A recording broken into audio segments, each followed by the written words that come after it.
Senator Cadell. Thank you, Acting Deputy President. And I will be shorter than my allocated time here because I know many people wish to talk, but I do want to address some things that have been said. I would like to start by saying something that I know is controversial, but I mean it. If you were to seek to punish 813,000 Muslims in Australia after this attack, you would be called an extremist because you would be. Fair and simple. But if you want to punish 940,000 gun owners in this country for what happened, you are the Prime Minister. And that is unfair. It is unfair that a group of people who have done nothing are being punished for something they have never done. And when we heard some of the things Senator Pocock said, really across party lines and across everything, we hear about gun buybacks and we hear about potential for the capping of state funds out there. So if you went to Southern Cross Firearms and bought a Taipan X for $1,800 yesterday or the day before this happened, do you get $500 back for it? You mentioned ammunition. If I go and buy Barnes 416 Rigby ammunition, I buy a box of that, 20 of those, $20 a round. I have $400 in a single box of ammunition. So where does that go to protect the people who have done the right thing?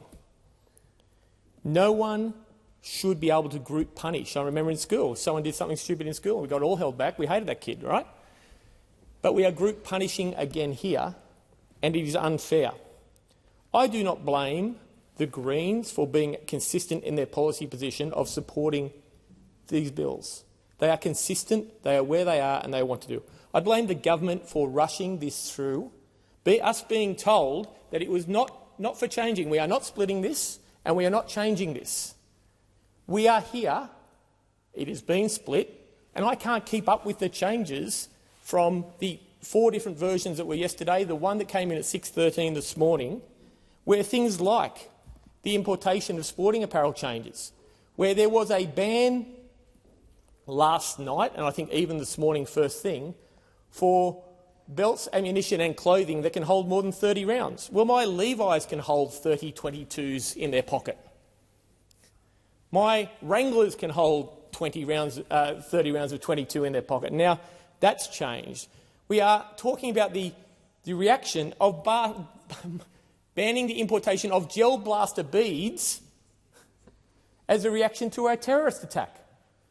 Gel blasting, which is a sport in Queensland, much like paintball, much like any other things like that. We're talking about banning gel blaster beads as a response to a terrorist attack.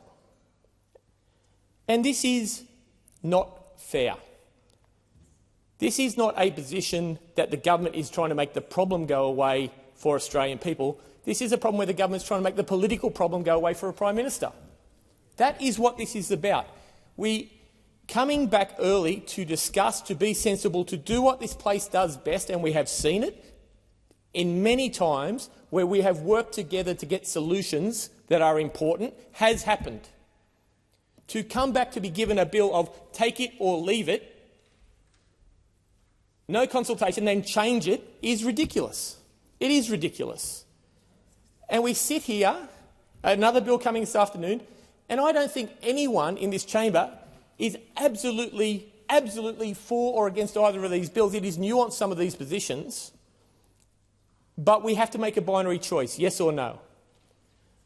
And on this ammunition bill, I hear people getting up from the other side saying about this bill will stop non-citizens getting firearms. It will not. It does nothing about that whatsoever, but they want to pretend it does.